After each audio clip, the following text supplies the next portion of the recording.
I'm here with one of our studs, Nick Noose, and we've got him on the aqua bag. We're working through the hamstring here. So for hamstring strains, what we're thinking about is limiting the loading on the hamstring initially. We've done some BFR training, blood flow restriction as a warm-up. Now we're developing some co-contraction around the leg.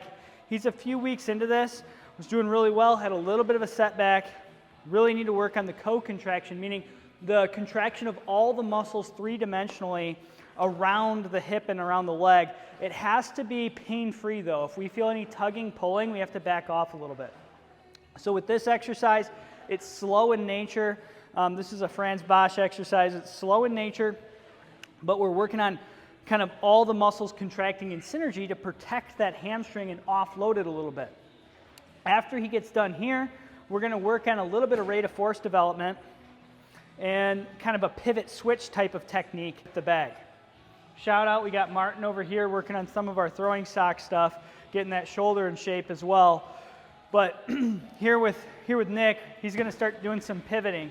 Now, he's got the aqua bag, which is unstable, meaning the water is sloshing around, so he has to stabilize through the core, pelvis, hips, because the obliques actually help keep the pelvis in alignment, as do the lower or the side gluteal muscles, the smaller gluteals.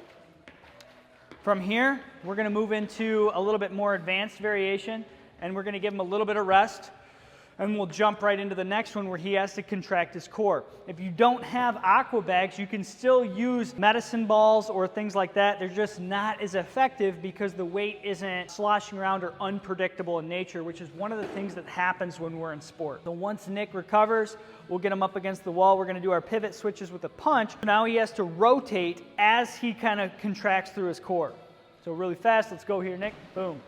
So he's contracting through his core circumferentially. He's stabilizing through the knee as he moves through the hip, which is what happens as you run. These are all pre-gait or pre-running style activities that will allow us to get back into a sprinting type of activity as he progresses.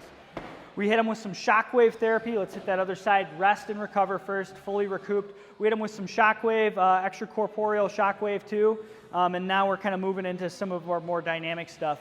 We also do some isolated training as well that we're not showing in this video. These sets are all low repetitions, sets of 6 to 8, 15 to 30 second rep range. Nothing into fatigue. Good. Take a break there. So he's going to take a 30-second break here. He'll get a good recovery, and then we're going to hit some hamstring three-way punch. I stole a lot of these exercises from some people a lot smarter than I am, and they work very well to develop co-contraction there. And then the last one we're going to do is actually for rate of force development. We're going to start slow there, but that's with the medicine ball where we actually do an overhead toss. So we'll show you that in just a second. Our hamstring three-way punch here, we'll do both legs because we want to work on both sides. He's going to punch three ways, good posture through the chest. If you need to regress this, you do 2 feet on the floor. If you want to progress it, then we do one leg. And if you have a painful arc, say he hurts when he punches towards the leg that's on the floor, say he had pain if he punched to the left. In this case, we would just do the other 2 punches, or we punch only to the right until he can tolerate more load. Perfect. So last one in our circuit here, we're going to have Noose get into kind of a single leg hinge just till he feels slight tension in the hamstring. Chest up. From right there, he's going to toss straight overhead. So he's contracting through his hamstring. Now we're working on not unpredictable loads, but rate of force development. He's got to do it light enough to the point where he doesn't have any symptoms. He shouldn't push hard. It's a very light kind of exercise to start, and then as he gets into it, it becomes a power exercise.